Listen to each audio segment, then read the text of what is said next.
Then we can try to generate good intention, motivation. May I ask coming here together to listen and trying to reflect, contemplate on what we have heard.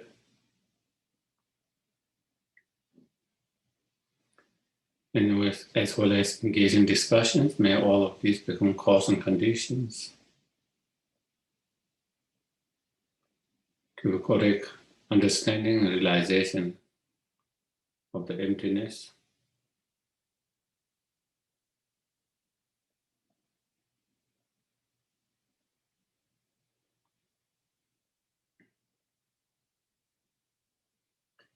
And the wisdom realizing emptiness that's supported by the Bodhicitta mind and all the method. May we be able to achieve fully enlightenment as soon as possible, so that we can liberate and free all sentient beings from their suffering and cause of suffering.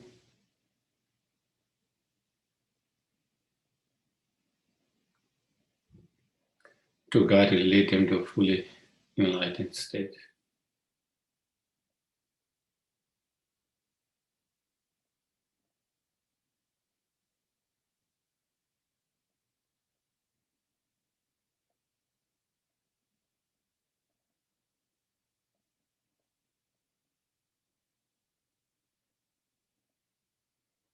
Okay.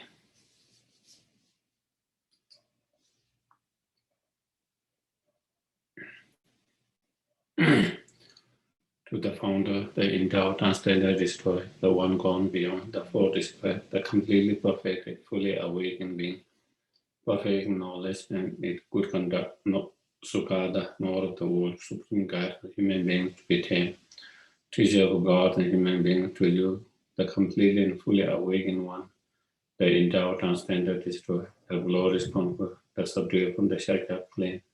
I prostrate, make offering, and go for refuge. To the founder, the endowed, unstandard destroyer, the one gone beyond, the four destroyer, the completely perfected, fully awakened being, perfect knowledge, in good conduct, Sugata, Lord of the world, supreme guide for human beings to be tamed, teachers of God and human beings to you, the complete and fully awakened one, the endowed, unstandard destroyer, the glorious conqueror, the subduer from the Shaka claim, I prostrate, make offering, go for refuge. To the founder, the endowed, unstandard destroyer, the one gone beyond, the four destroyer, the completely perfected, fully awakened being, perfect in knowledge, and it would conduct Sugata, Lord of the world, supreme guide for human beings to be tamed, teacher of God and human beings to you, the completely and fully awakened one, the endowed, unstandard, the glorious conqueror, the subduer from the Shaka claim, I prostrate, make offering, and go for it.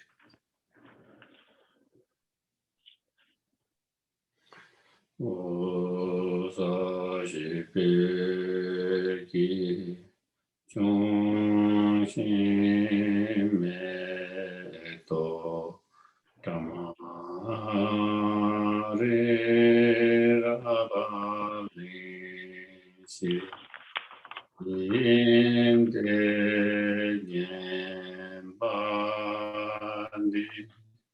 상계신두 미대우와이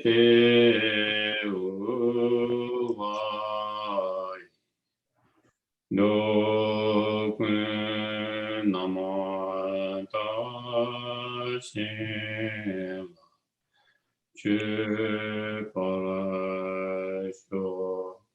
이당 구루라나 만다바가미야타야.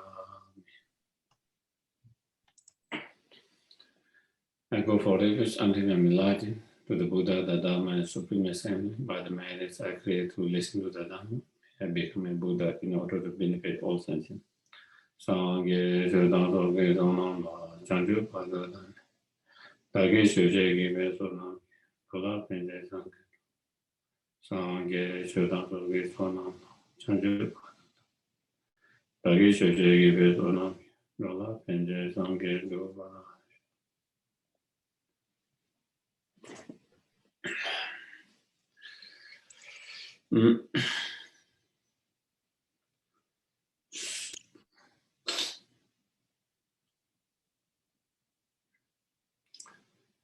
So we are in the sections of this particular text of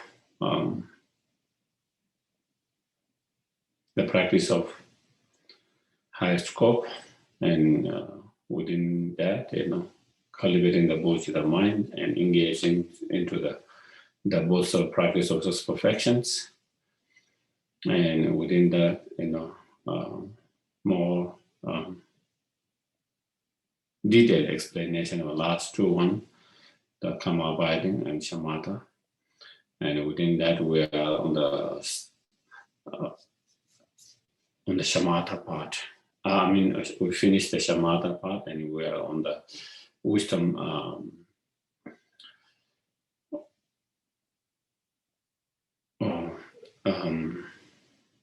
The wisdom or the vipassana, the special insight part. And I think, did we finish verse number 46 last time? Yeah. So we're on verse number 47.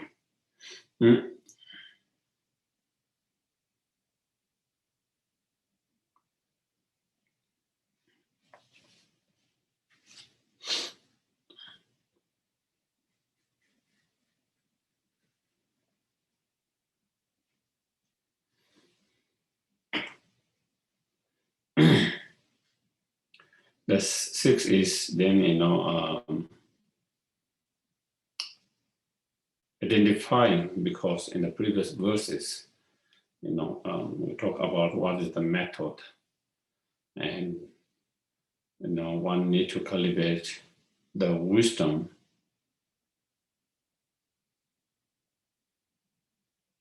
realizing the selflessness that is supported by the method.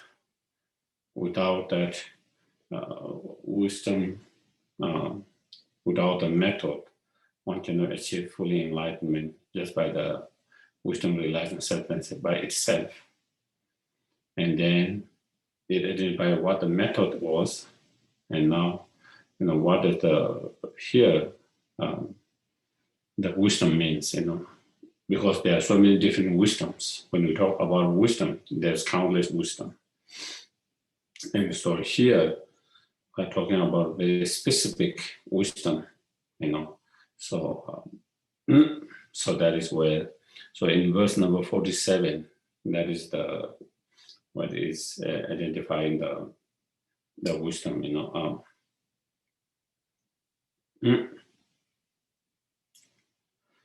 The wisdom here is the wisdom that understands the emptiness of inherent existence.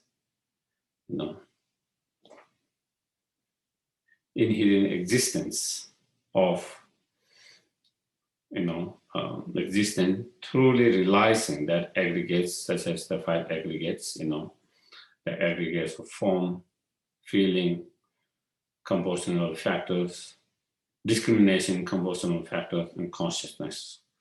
So realizing each of those aggregates are empty of inherently or truly existence, the wisdom that realizes that, as well as constituents, or the 12 constituents or senses, So there are 6 sense objects, and then 6 sense faculties. There's the 6 sense or constitute objects are, form, sound, smell, taste, tangible objects, and phenomena. Those are the 6 sense objects, and then the 6 sense faculty are the eye consciousness, eye sense faculty, eye sense faculty, and ear sense faculty, nose sense faculty,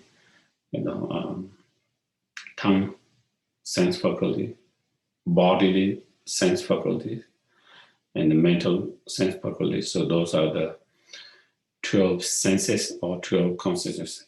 Also, all of those 12 are also empty, realizing the wisdom, realizing that all of those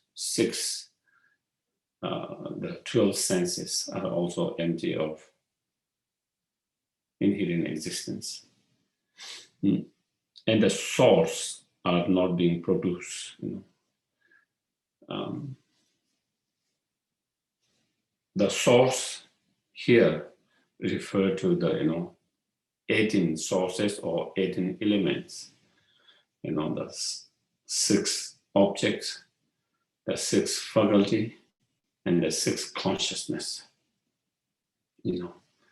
Your eye sense consciousness perceive the object, the form, whether it's a shape or whether it's a color, through the eye sense faculty, So like that, and then the ear consciousness, perceives the sound through the,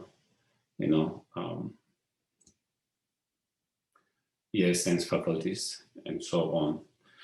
So all of those, again, all those 6 consciousness, all those 6 faculties, all these 6 sense objects, they all of them are also, none of them also exist inherently, and therefore they all are empty of inherent existence, because all of them cannot exist by itself without depending on other cause and condition, without other factors. If we talk about objects such as shape, colors, form, form, which is shape and colors, or sound, that shape and color cannot exist as a shape and color without depending on many other factors, many other cause and conditions. Same with the sound. Not only that, same with the sense faculties, that allow our consciousness to perceive that objects. Also, they are also existing by depending on many cause and conditions, And therefore, since it depends on many cause and conditions factors, therefore it cannot exist independently, inherently. Not only that, even the consciousness itself is also, exists by many others cause, conditions, and factors, and therefore it cannot exist by itself independently, inherently. And therefore the wisdom that relies and understands all of those objects to be empty of inherent existence is the wisdom that is being referred here as the wisdom. And that wisdom is the key to liberation. That wisdom is the key to liberation and total freedom. That wisdom is the only way that can help us to overcome all our delusions. The very fundamental root of our problems, our sufferings, is our own delusions, our own defilements, our own afflictive emotions. That is the very root. Even though there are many other secondary cause and conditions, external, internal, secondary cause and condition, but the principal cause, the root cause of all our problem, all our suffering, all our pain is our own, undisciplined or mind or defilements, those are our own delusions. And the very root of all those delusions is the ignorance, the fundamental ignorance that mistakenly perceive the object to exist truly or inherently. So due to that ignorance, attachments, jealousy, pride, greediness, anger, hatred, resentment, all of those different afflictive emotions arises, and that creates a lot of problem, a lot of pain, a lot of suffering in our life, in our mind. And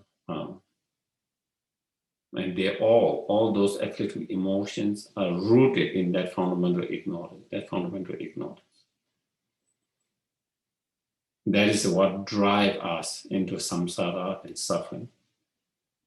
So in order to overcome that fundamental ignorance, then you need to have wisdom that relies, that understand and realize that none of those objects exist truly inherently, independently. So that is therefore, and the source are not produced, is described as the wisdom.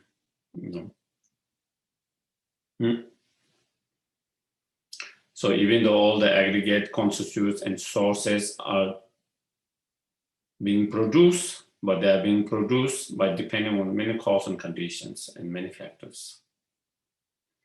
They are being produced by depending on many causes, conditions, and factors, but none of them are produced independently, inherently, by itself. And therefore, that is the ultimate nature, that is the ultimate reality of all this phenomena, is none of them exist, inherently. Even though they do not exist inherently, the problem is our ignorance mistakenly perceive them to exist inherently. And then our other negative emotions follow that ignorance, believe in that ignorance. And then that misguide us, that mislead us, and that deceive us, and lead us into all these problems and suffering. And so the way to free that from is to free from that ignorance. And the way to free from that ignorance is to understand the object that's perceived by ignorance totally mistaken, because there's no inherent existence of aggregate constituent sources. Even though there's no inherent existence, our ignorance perceives that. So once we have wisdom realizing that, then that wisdom contradicts that ignorance and expose that ignorance was mistaken. That ignorance is mistaken. Once you expose that ignorance is been mistaken, then all the other minds, delusional mind that arises on the basis of believing that ignorance or the message sent by the ignorance as being a truth will be also proof mistaken, wrong, and therefore, there's no more arisings of the delusions due to that ignorance. And when there's no more arising of delusions, then, then we don't have all the problems, suffering, pain that arises from those delusions. And then that's when one achieves, total freedom, total nirvana, total liberations. Then external conditions does not, affect you negatively. Even the external condition can be same, but because you don't have any more delusions, so then it doesn't, affect you negatively as it affects us now. When you have no more delusion, even someone is mean to you, it will not make you upset and angry. So your mind is still calm, peaceful. When you have no more delusions, no matter how beautiful the objects looks, how attractive the beautiful objects appear, you will not have any craving and strong desire for that. So your mind will be not disturbed anymore. You don't have to change that, without changing the external conditions, still you can find your mind peaceful. That is what liberation nirvana is, that your mind can be in that state of peaceful all the time, undisturbed by any of other conditions. At the moment, because we have those mind, delusional mind, small things disturb our mind easily. It doesn't have to be big, A dog making a noise can disturb our mind. Dog barking, Someone jogging in front of your house might disturb. Small things can easily disturb our mind and lose our calm and peaceful mind, by small conditions. But once we have no more delusions, then, all of this cannot disturb your mind. Nothing disturb your mind, Nothing disturb your mind. You can always be calm and peaceful in your mind. And in order to achieve that state, achieve that kind of always in a peaceful, calm mental state, achieve that, we have to overcome all these delusions. In order to overcome all these delusions, we have to overcome the very root of those delusions, the fundamental ignorance. In order to destroy that fundamental ignorance, then we need to cultivate that wisdom that correctly, unmistakably realize the aggregates, the constitutes and sources to be empty of inherent existence. The wisdom that realizes that is the wisdom we are talking about here at the moment as the path to enlightenment, the path to liberations, that wisdom. So that is where it's described as the wisdom. That is what is described, this particular wisdom, very specific, very powerful, specific wisdom.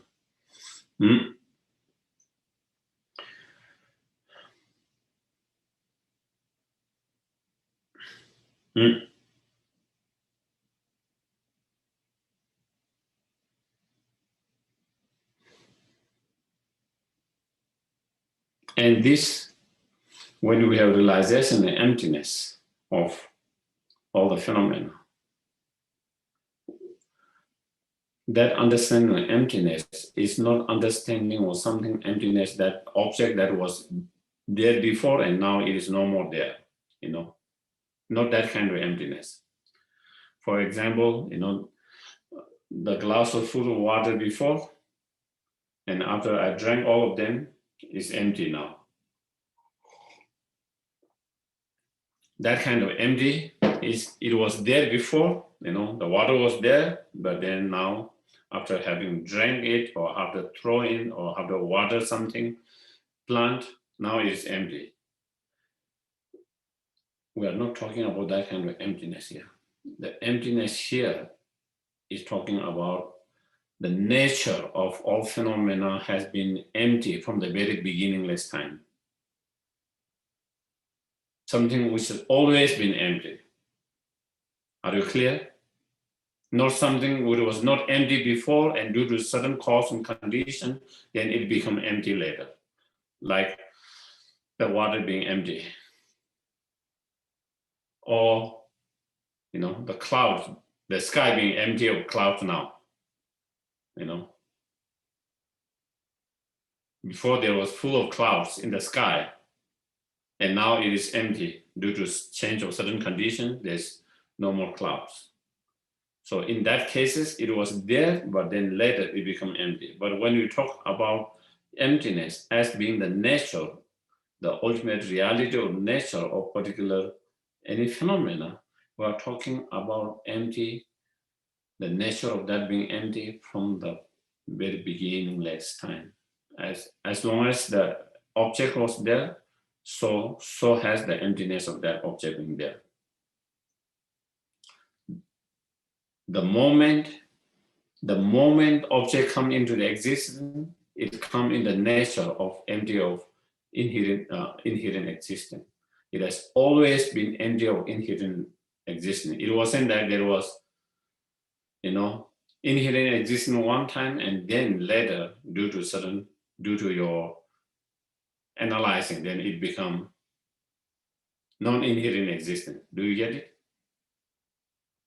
You have just discovered that now. The nature has always been there, but now you have discovered that. Through your reasoning, logic, investigations, analyzing, you have discovered the nature of that. It is not like the nature of phenomena or things are inherent existing at one time, and then because you do meditation and analysis, now it becomes non-inherent existence. It's not that. The nature of that has been always empty of inherent nature. If it has always been empty of inherent nature, why didn't we realize that? Because we haven't paid enough attention. We haven't done enough investigation, analyze. And through study, meditations, practice, then we begin to discover, oh, that is the nature of the self. That is the nature of my aggregate, such as my body, feeling, discrimination, compositional character, consciousness. Oh, that is the nature of. So you are now discovering or being aware of that. But that nature has been always that from the very beginning. So, so that is the wisdom. Okay. And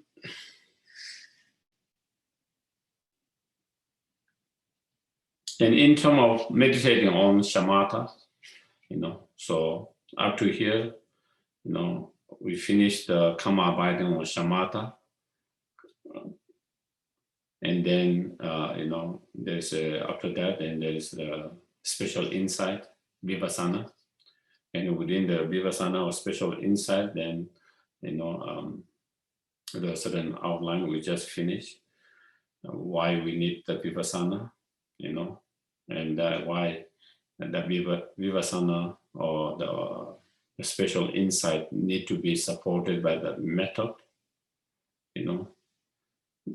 the method supporting the wisdom and the wisdom supporting the method together, complementing each other, supporting each other, then we can overcome the fundamental ignorance and selfish attitude. By overcoming selfish attitude and ignorance, then we overcome all the obscurations. By overcoming those obscurations, then one can achieve one's highest potential, fully awakened state. And so then, in order to understand that deeper, then what is the method, what is the wisdom that support each other to enlightenment, and so then that has been described. And now it comes to more specific, the practice of special insight, the wisdom, realizing emptiness, and vipassana or special insight. There seems to be a slightly different way of,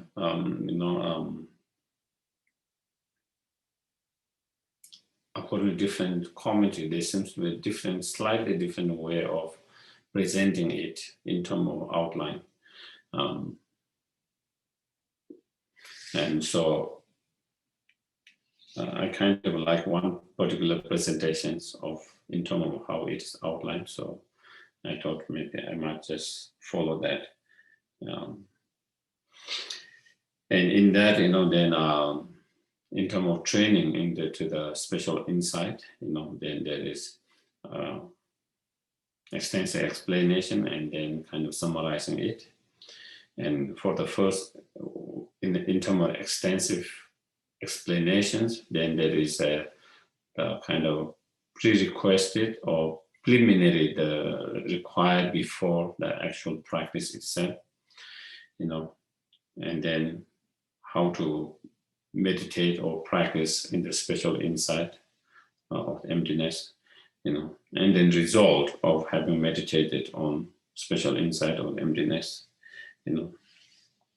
And in terms of the before, you know,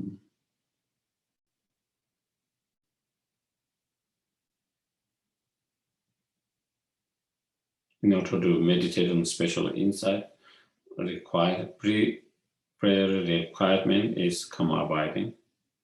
One, you know.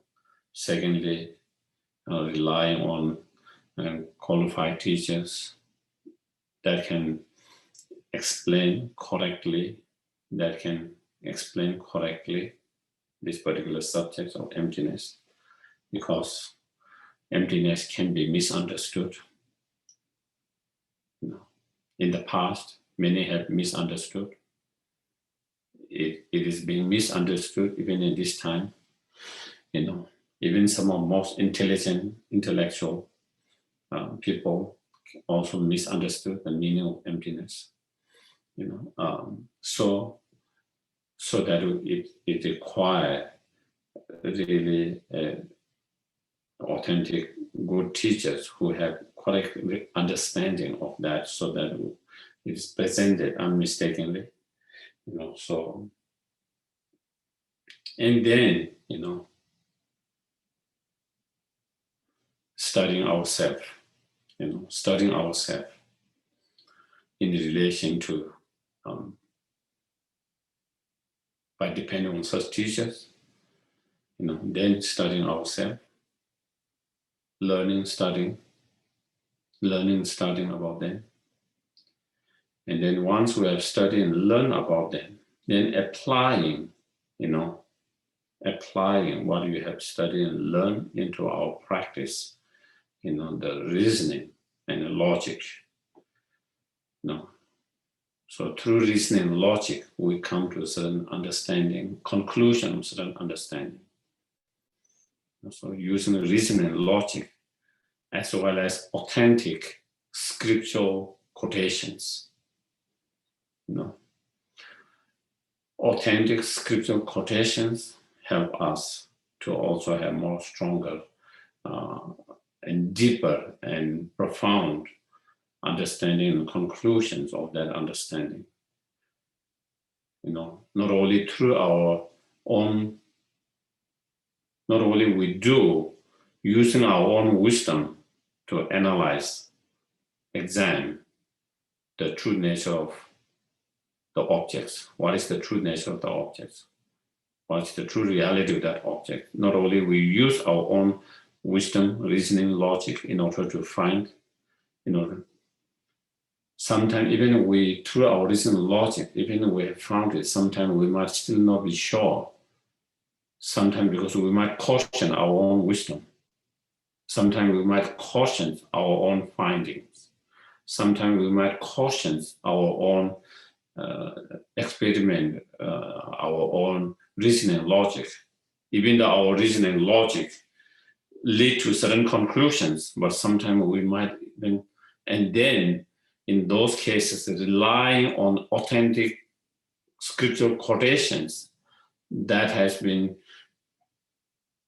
same experience of those great meditator practitioners, then, they have also come to same conclusions. As my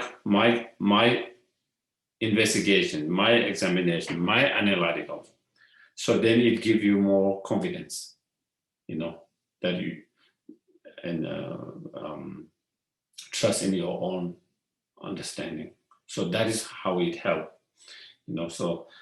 so then, because when you rely on those authentic scriptures, that's the reading by the authentic meditator, practitioner, masters who describe their finding, who describe their experiences, their analysis, and now you do your own analysis, and it comes to the same outcome, same finding, So then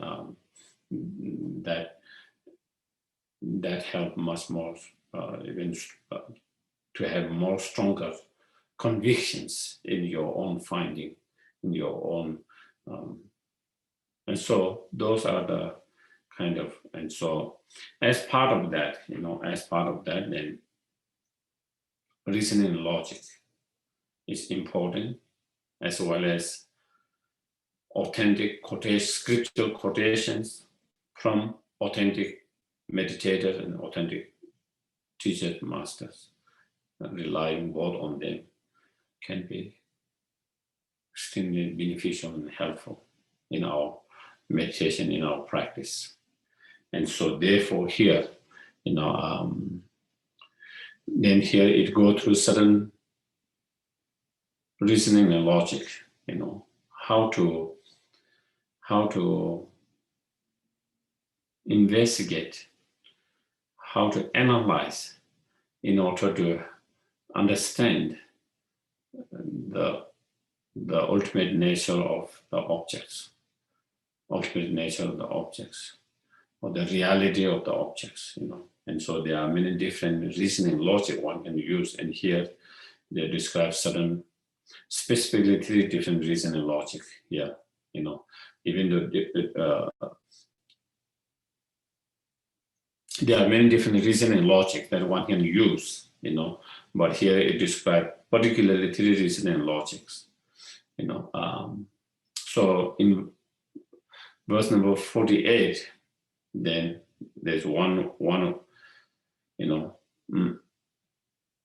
when we examine any objects, examine and investigate the nature of that object, we can object, the result of that object, the cause of that object, the nature of the nature of the result of the object, the nature of the cause of the object, and the nature of the object itself. And through that, then we begin to have even more, better understanding of nature of phenomena, that phenomena or object. Not only the object is empty of inherent existence, the result of that object is also empty of truly existence or inherent existence. Not only the result is empty of inherent existence, even the very cause of that object is also empty of inherent existence. So when you understand, then that understanding becomes even more powerful, more stronger. So first is presenting the, non-inherent existence of the result. And in order to present that, then using reason and logic in order to understand that. And so that is something existing cannot be produced. So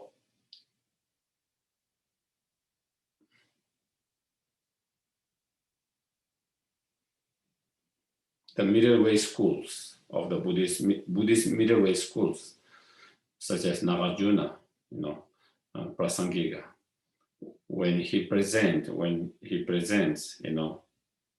that nothing exists inherently.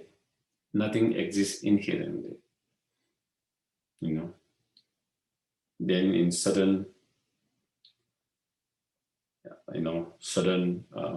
school of thoughts, such as Babasika school of thought, or Sotandriga school of thoughts, they cannot get it. If something is non-inherent existent, then how can it exist? If something is not inherent existent, how can it exist? And they think, we see everything's coming into the productions and decaying by our direct experience.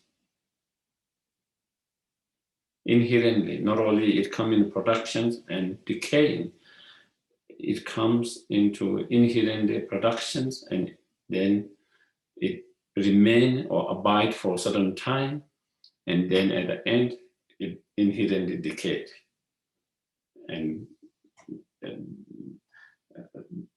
And so That is what they said, and so then Nagarjuna refuted that, that's not the case. That's not how the reality is, So therefore, the analysis here is whether the result exists at the time of cause, or whether the result exists,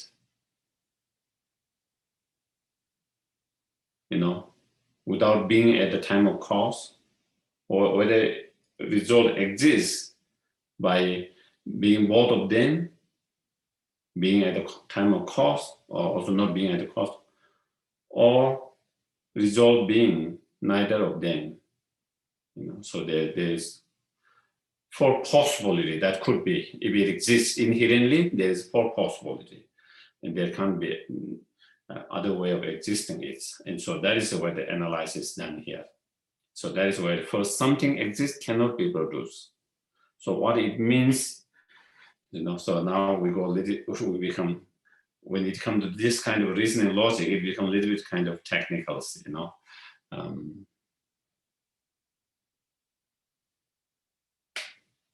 So if the result exists, okay, something exists, so that is a result.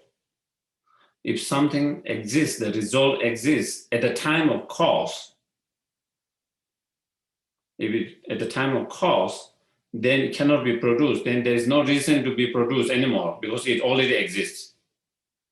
Do you get it? If the result already exists at the time of cause, then there is no reason to be produced again because it is already existed at that time. Even if it existed at the time of cause, still it produced the result again, then that will produce the result and it will be endless and pointless. So therefore, the result cannot exist at the time of the cause. So therefore, that is what it means. Something exists, result at the time of cause cannot be reproduced again because there is no reason to produce because it is already being produced. Even if it is already being produced, still it needs to be being produced, then it will be endless. Nor something non-existent like a sky flowers. Nor that something, a result can exist later where the result is not existing at the time of the cause. It will be like a sky flower. Sky flower is a classical examples that you find in a lot of Indian literatures. It's an example of non-existent because there is no flower in the sky. Flower doesn't grow in the sky. So it's one of the classical example of non-existing. This is one. Another one is the horn in the rabbit. The horn of the rabbit because there's no horn in the rabbit. So those are some examples you find kind of Indian classical literatures, the example. So it is like a non-example. So if something is inherent in existence, if something is inherent in existence, no matter how powerful the cause and condition might be, it cannot produce result if it is inherent in existence.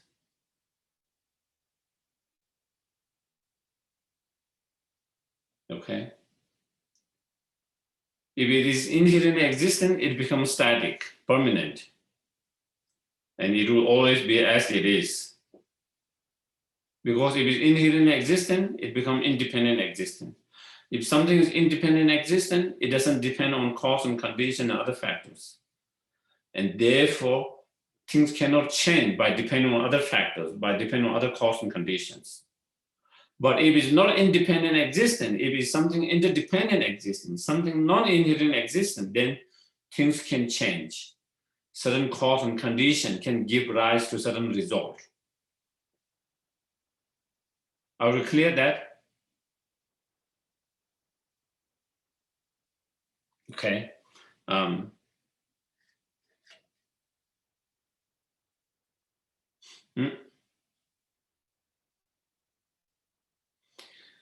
If the result, something a result, is inherently existence, then it becomes that result independent existence. If it is independent existence, then you cannot say it come into existence depending on this cause and conditions or these factors. Otherwise, it becomes interdependent. It is interdependent because it depends, in order the result to come into the existence, it depends on many other factors, cause and conditions. And therefore, if that is the case, then it cannot be independent. That result cannot be independent existence. Therefore, it cannot be inherent existence. You know? And therefore, any cause and conditions cannot produce any result because it's independent. Only something is interdependent, interrelated, then it cause and condition can give rise to result, and result will depend on cause and conditions. But if the result and cause and condition independent, so then they don't need to depend on each other. The result doesn't have to depend on cause and conditions, and the cause and condition cannot produce or will not produce the result if they are independent, if they are inherently existing. Are we clear now? Yeah. So that is where. So that is the meaning. Nor something non-existence. Nor something that result that do not exist at the time of the cause cannot produce a result. Cannot produce a result, because it is inherent existence. Something is inherently existent, cannot produce that. So therefore, it's like a non-existence, like a sky flowers. Those either are both observed and thus. Neither, the result exists by being at the time of cause, or not being at the cause of time, not at the time of cause. So that is the two, the first and second. Something that exists at the time of cause and something that do not exist at the time of the. So because both of them have problems, so therefore both of them have observed, and so therefore the result cannot exist, both of them. Also, both of two will not occur either. Neither a result can exist within neither of them. There can't be an existence that is neither. There can't be any result existence that is a third possibility, which is not being existing at the time of the cause, or neither not being at the time of the cause. And so therefore, when you analyze result in that, and therefore, is absolutely empty of inherent existence. The result is empty of, any resulted phenomena. Any resulted phenomena is empty of inherent existence, empty of independent existence. So that is one, coming to that understanding that the resultant phenomena do not exist inherently, independently. So understanding that. So that is one reasoning logic in terms of the from the point of view of the result. And then from the point of view of the cause, from the point of view of the cause, when you analyze, what is the cause of that result from the cause point of view? This that exists by itself? Does it exist by depending on other cause? Or does it exist from both of them? From the self and others? Or does it exist without any cause? And so analyzing,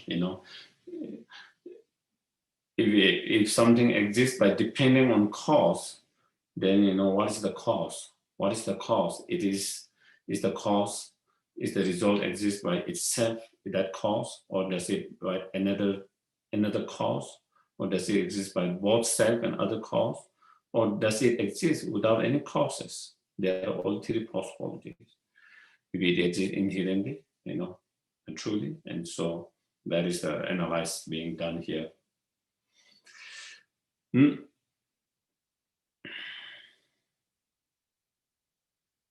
A thing is not produced from itself.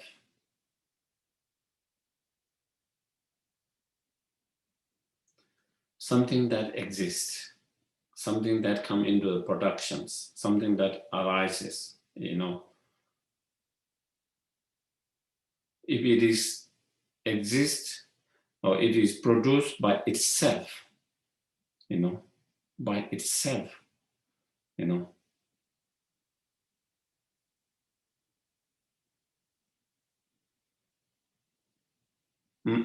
by itself, first of all, there are many faults in that.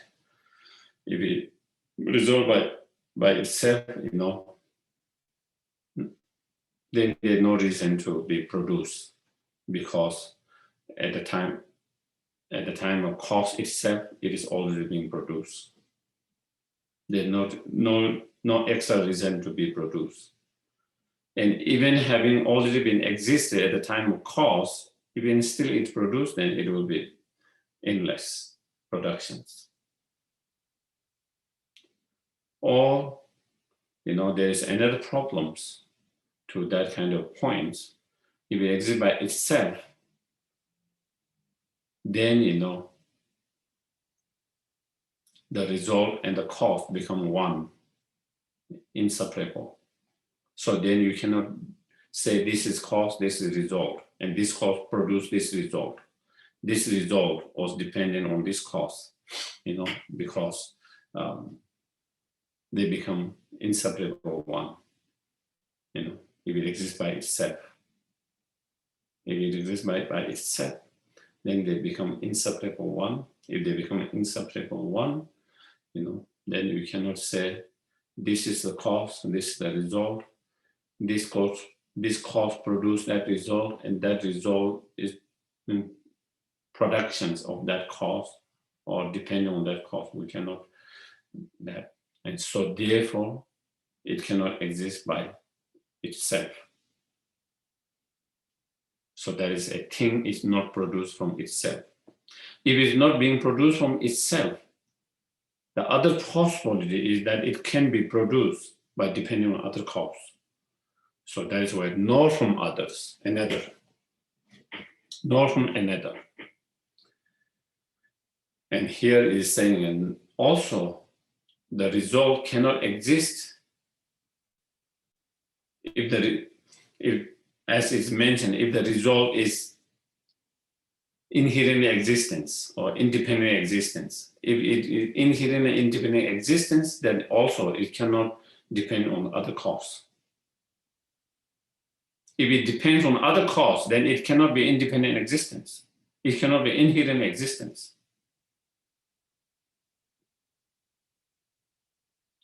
Are we clear? Even if you say it does not exist by itself, but it exists on another cause. If the result is dependent on another cause, then wouldn't it become interdependent? So it cannot be, if something is independent or inherent existence, it cannot depend on other cause. The moment it depends on other cause, then it becomes interdependent, interrelated, interconnected. So how can it be interdependent? How can it, not interdependent, how can it be independent? How can it be inherent existence? And so therefore, because of that, nor it depends on, it is being produced by depending on another cause. Okay. Also, not from both, so if it cannot be existing by depending on it by itself, nor by depending on other cause, it can't be produced or resolved by depending on both of those causes. It cannot, So therefore, not from them. If that's the case, then can it exist by not depending on any cause, without any cause? And then, nor causelessly either, because any productions, any result, any condition phenomena, they cannot exist without depending on cause. If without cause, if things can be exist, then anything can become anything. Anything can be anything's. Random. Everything become random. Do you get it? Everything become random because it doesn't have to depend on cause. The plant doesn't need the water. Without, sometimes if water it grow, even the heat and no more water, it can still grow.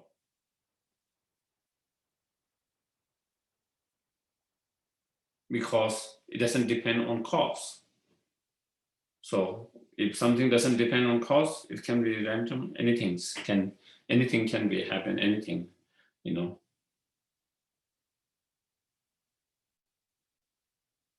The reason anything cannot become anything is because everything is dependent on its specific cause and conditions. Specific cause and conditions, specific cause factors,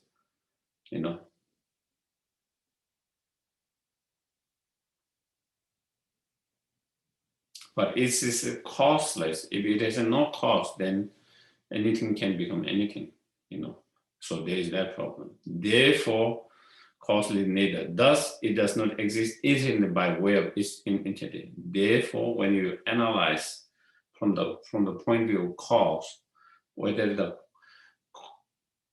cause produces the result by itself, or whether the result is produced by another cause, or whether the result is produced by by itself and another cause, both of them, or whether it exists, whether it is produced without depending on cause. If we do that kind of analysis, it's neither all of them. There's all these four possibility, and it's neither of all these four possibility. Therefore, it can't be independent existent. It can't be inherent existent by its own entity. And therefore, they are empty of inherent existence. They are empty of inherent existence, independent existence. So with that kind of analysis, reasoning, logic, then you come to conclusions. We come to a conclusion, absolutely, there's only four possibilities that could exist inherently, but it doesn't exist through any of those four possibilities. Therefore, absolutely, it does not exist inherently, independently. So coming to that conclusions, that there's absolutely no inherent existence, absolutely no independent existence. That is the conclusion through those kind of reasoning logic, through that kind of investigation, analysis, examinations.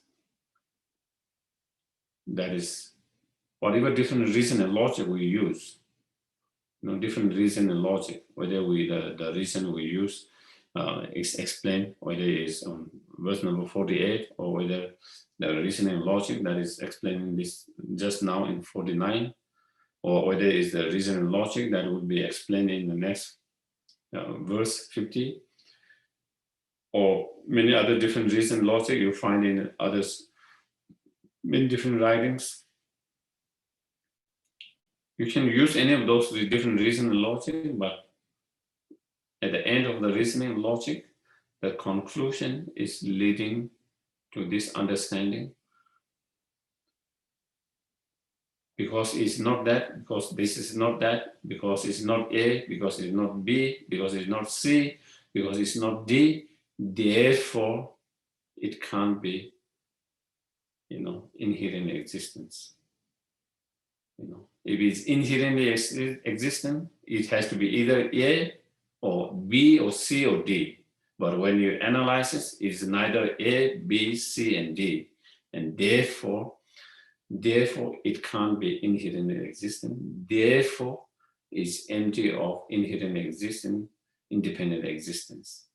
Coming to that conclusions and that conclusive understanding is the key. We do all this kind of reasoning and logic, but if it doesn't lead to that conclusion, then it doesn't.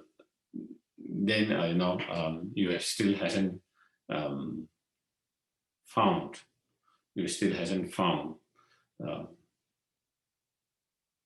path. What we're trying to understand, what we're trying to realize.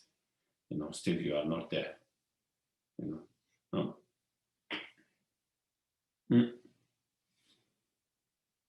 And then next one,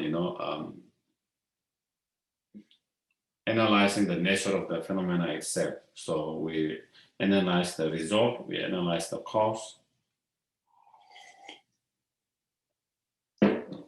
Whether the result exists inherently or not. If it exists inherently, then there are those four possibilities, but because it's neither of those four possibilities, therefore it's not inherently existent. Same with the cause. If the cause exists inherently, then there's four possibilities, but then it's neither of those, in any of those four possibilities, and therefore it's empty of the cause, is also empty of inherent existence or independent existence, and the nature of the object itself. So next one, analyzing. Moreover, when all phenomena are examined, when all phenomena, whether it's the external phenomena, whether it's the internal phenomena, whether it's the self, whether it's our physical aggregate, whether it's our mental aggregate, whether it's nirvana, whether it's samsara, external, whatever phenomena, all these phenomena, when it is examined, analyzed deeply, when it is analyzed deeply by critical examinations, critical examinations.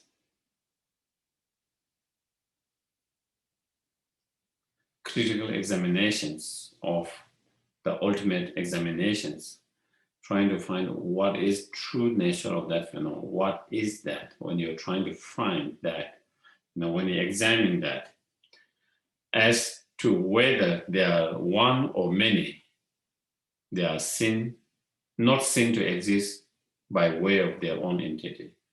When you examine it, then you try to find that either neither is one, neither is a many, or separate.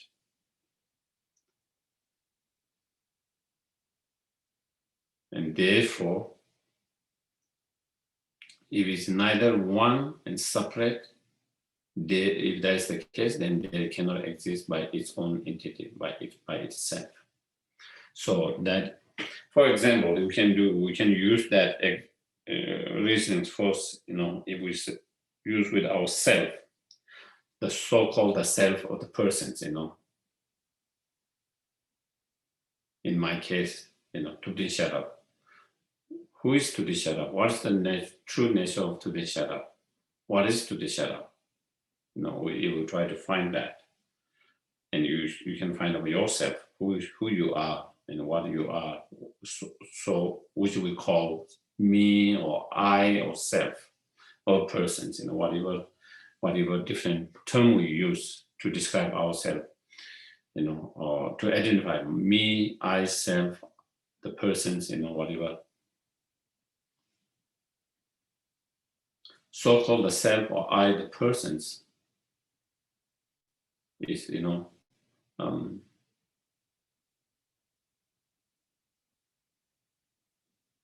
one whole phenomena which has many parts, So, which is, when we identify ourselves, we identify with our aggregates, isn't it?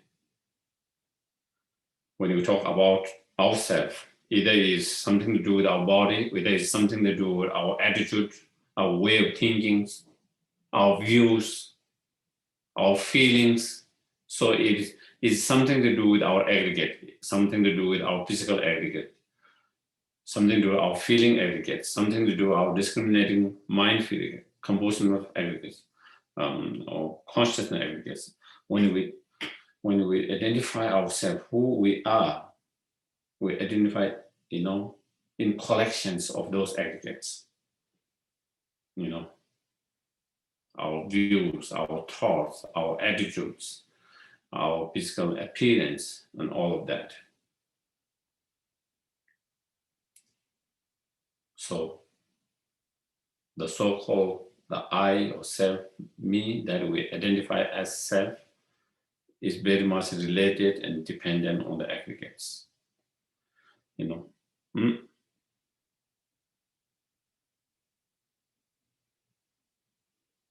So those aggregates are the part of yourself. Those are the part of yourself. The reason why we say part, is like the body, and those limbs are part of the bodies, the head,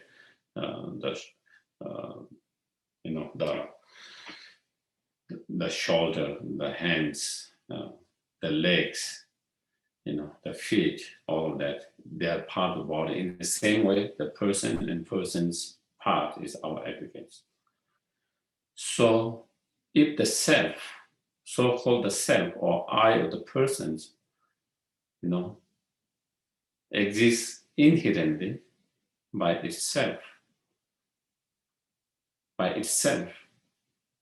from its own side, by itself, from its own side, by its own entity, then it has to be either found within the aggregate or outside of aggregate. Whether it has to be one with the aggregate or it has to be separate or many from the aggregates. There can't be a third possibility. It has to be either, if something exists from its own side, objectively, by itself, then when we try to find out, we have to find out, not because someone said it exists from itself or objectively or because it appeared, but if we really analyze deeply, critical analysis, so then if it exists, then it has to exist either within the aggregate or outside of the aggregate. The self has to found either within the aggregate or outside of the aggregate. Another way of looking at it, either it has to be one with the aggregate or it has to be separate from the aggregate or many from the aggregates. If that is the case, then if we analyze, if it is a one with aggregate, there will be many problems, Just as there are many aggregates, there will be many self. If they are one, if the aggregate, your aggregate or our aggregate, we, the self, become one, inseparable, then just like there is 5 aggregates, there will be 5 persons. If that is the case, then there will be big problems. When you book a one ticket, then it will be 5, there are 5 self, so you have booked 5 of them. When you pay for what you eat, you have to pay 5. So then it dysfunctions in our worldly, it will not be able to function in this our worldly world, in our world, our conventional world. It will disintegrate and it will not function in this our conventional world.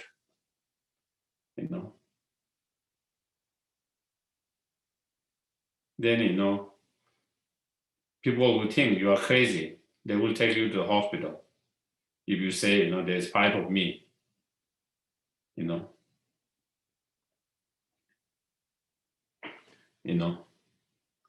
If you keep on going, just as there is 5 aggregate, if they are 1, then they become 5. Then if there is 5 of you, and if you say there is 5 of me, then you get in trouble. You will be, someone will call someone, and the ambulance will come take you there.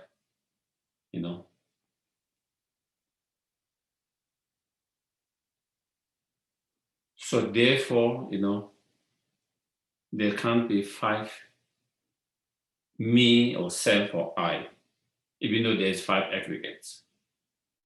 So therefore, the self or me and aggregate are not exactly the same. They are not one.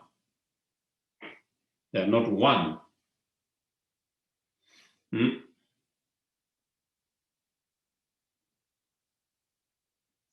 So therefore, each of those aggregates, if each of those aggregate is the self, then there will be 5. But if you say each of none of them, just one aggregate is self, then again, it doesn't work. The body, if you say my body is the me, then again, there will be a lot of problems.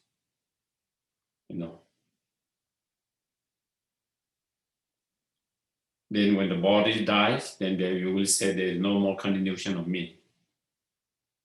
There's no I that continue. Because body doesn't continue. When it's cremated, there's no continuity of that. So then that would be then there is no continuation of the self. If that's the case, then there's no continuations of the self that continue to practice the path and then achieve enlightenment. If we say, the body aggregate is not the self, but the mind. What about the mind? The mind aggregate is the self. Again, there is the problem with that too. If someone punch you, if someone punch your body, then how can you say someone punched me? Because the self is the mind. It's not the body.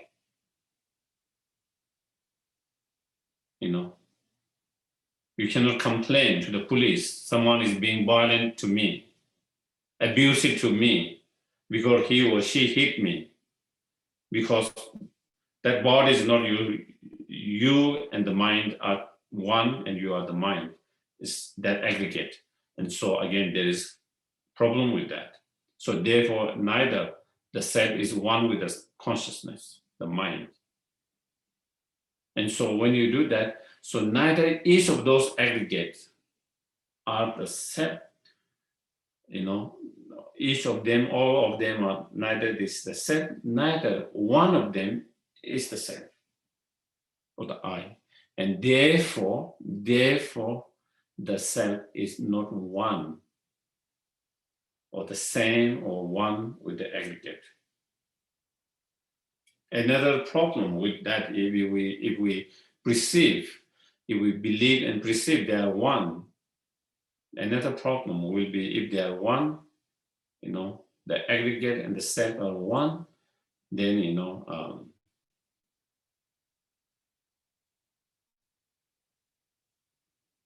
then you cannot have this,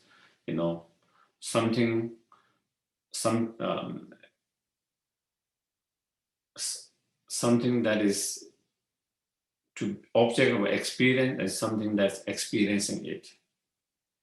Two separate things. But in our conventional world, if we think there's a sense of me who is the experienced person who is experiencing my body, sense of my body, the body that belongs to you. My feeling, the feeling that belongs to you. My distinguishing or discriminating mind, my compositional mind, my consciousness, there's a sense of aggregate as something being belong to the you, self, as a separate. Do you get it? As a separate. Self as something that is experiencing those aggregate, and those aggregate as being object of experience of that person. Or that self, the aggregate belonging to the self, and the self possessing those aggregate, the separate. Is that kind of feeling, when we have this feeling, this is my body, this is my mind, this is mine, is that mistaken? It's not mistaken. It's not a mistaken. On conventional level, that is how it is. So therefore, even from that point of view, therefore it can't be one. It can't be one. It can't be one. No.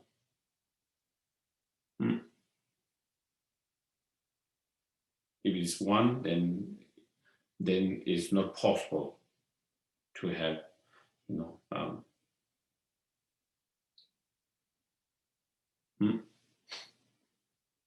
Therefore, it's not. So when you do all this kind of different examinations on deeper level, then you begin to come to understand conclusion. The so-called self or I persons is not one with the aggregate. If it's not one with the aggregate, the other possibility is separate from the aggregates.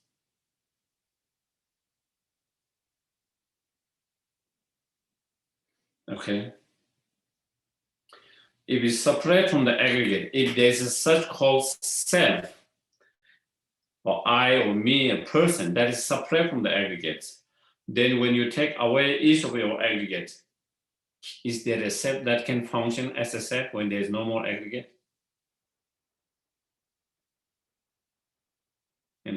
When you take away your body, when you take away your feeling, distinguishing or discriminating mind, conventional factors, conscience all away, is there a separate so-called self that can function as a self without those aggregates? There's no. Absolutely, there's no, So therefore, is neither separate from the aggregates. Because there is no self which is totally separate from aggregate when you take away your aggregate, and that can function as a self separately. And therefore is neither one with the aggregate, neither is separate from the aggregate. Therefore, when you analyze, you cannot find either inside of aggregate, neither outside of aggregate, neither one with aggregate, neither separate from the aggregate. And therefore, when you cannot find and exist within the aggregate, the outside of the aggregate, one with aggregate separate, how can you say that it exists from its own side, objectively? When we say objectively from its own side, by its own side, when you say its own side, what is its own side? It means its parts. You cannot find outside a part. When something exists by itself or from its own side, If the flower exists by itself, by its own side, by itself, that means you have to find within the part of the flowers when you analyze. Same with the persons. And so when you try to analyze from each part, what makes that object, is part of the object that make what it cannot be found within each of those parts, neither outside of those parts or neither separate from those parts. And therefore it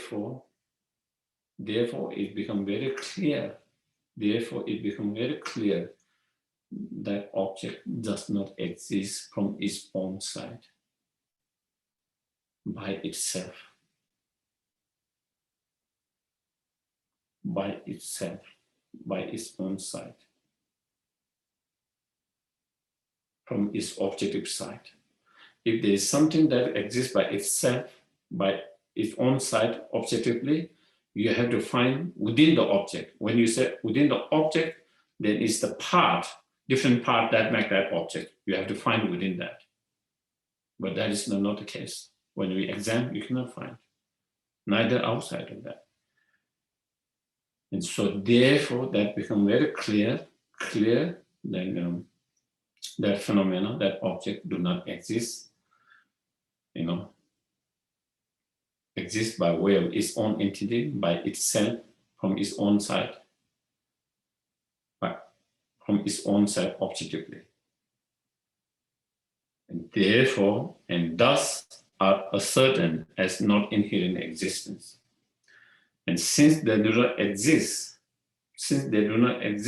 by its own side, therefore, it cannot exist inherently. Okay?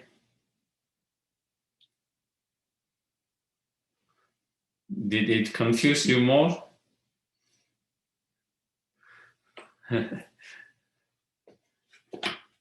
I guess you have to think more.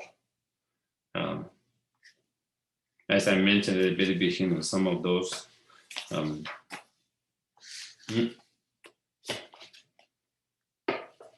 but if you continue to think, contemplate, if you continue to, even you don't fully grasp, understand, you continue to study more and more, think more and more, read and think more and more, then it will begin to make more and more sense. Because we are not used to thinking that way. We are not used to examining that way. We are not used to analyzing that way. We are not used to examine that way. And so you cannot fully get it. For example, sometimes if you have never studied science, as science trying to explain a very complex, you wouldn't understand what they are saying about it. It goes just off your mind, or you have never,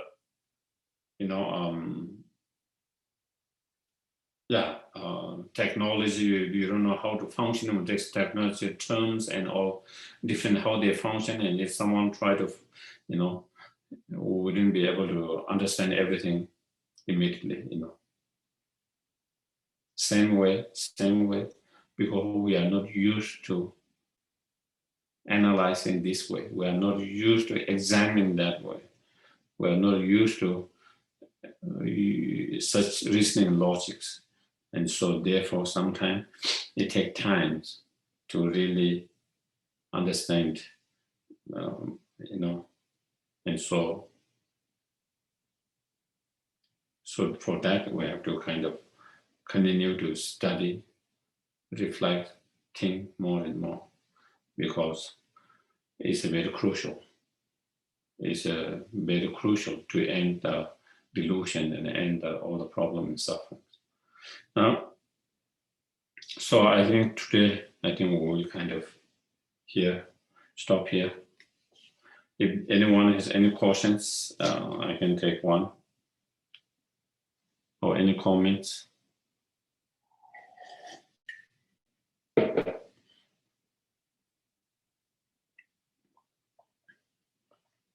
If there is no, then we don't. Then we do the dedications.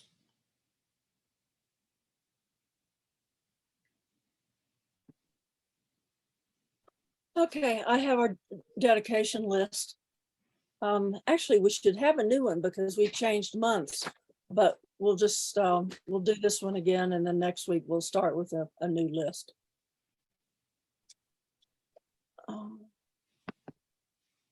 I am unmuted, right?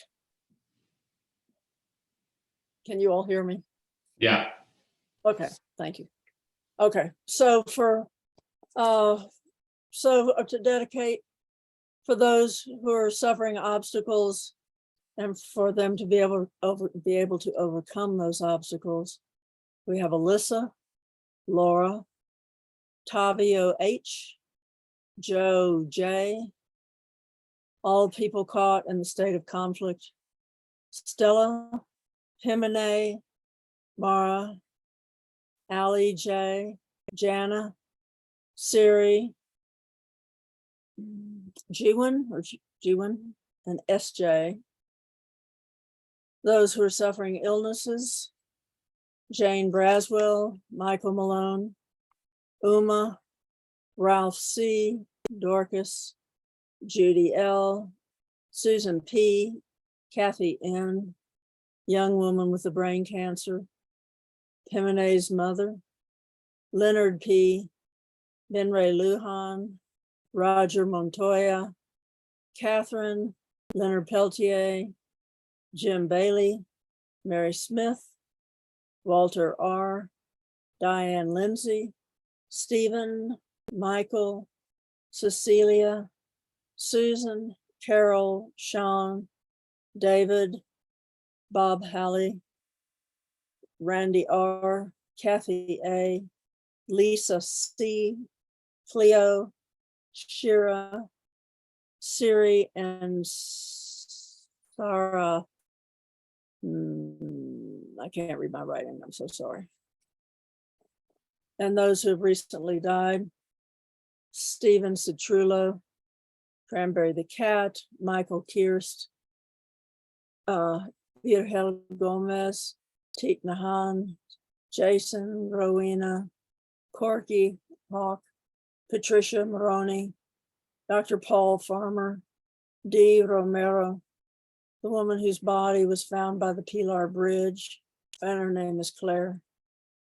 Lieutenant Fred Beers, Undersheriff Larry Lauren, Rescue Specialist Matthew King, Deputy Michael Levison, Sylvia M, and the flash flood victims.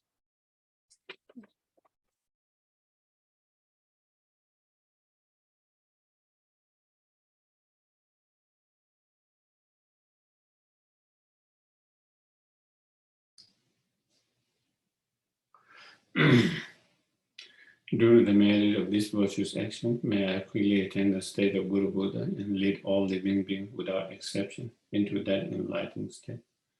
May the supreme jewel Bodhisattva that is not arise and grow, and may that which is arise and not diminish but increase more and more.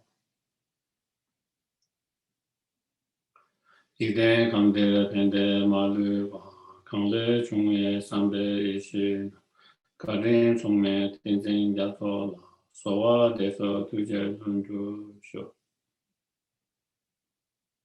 Tuzu changshin jangwen jawe tenzin jongbe we kun se to ho zi chosum kuwe lema tutu a da so du je gwen du sha ten sho.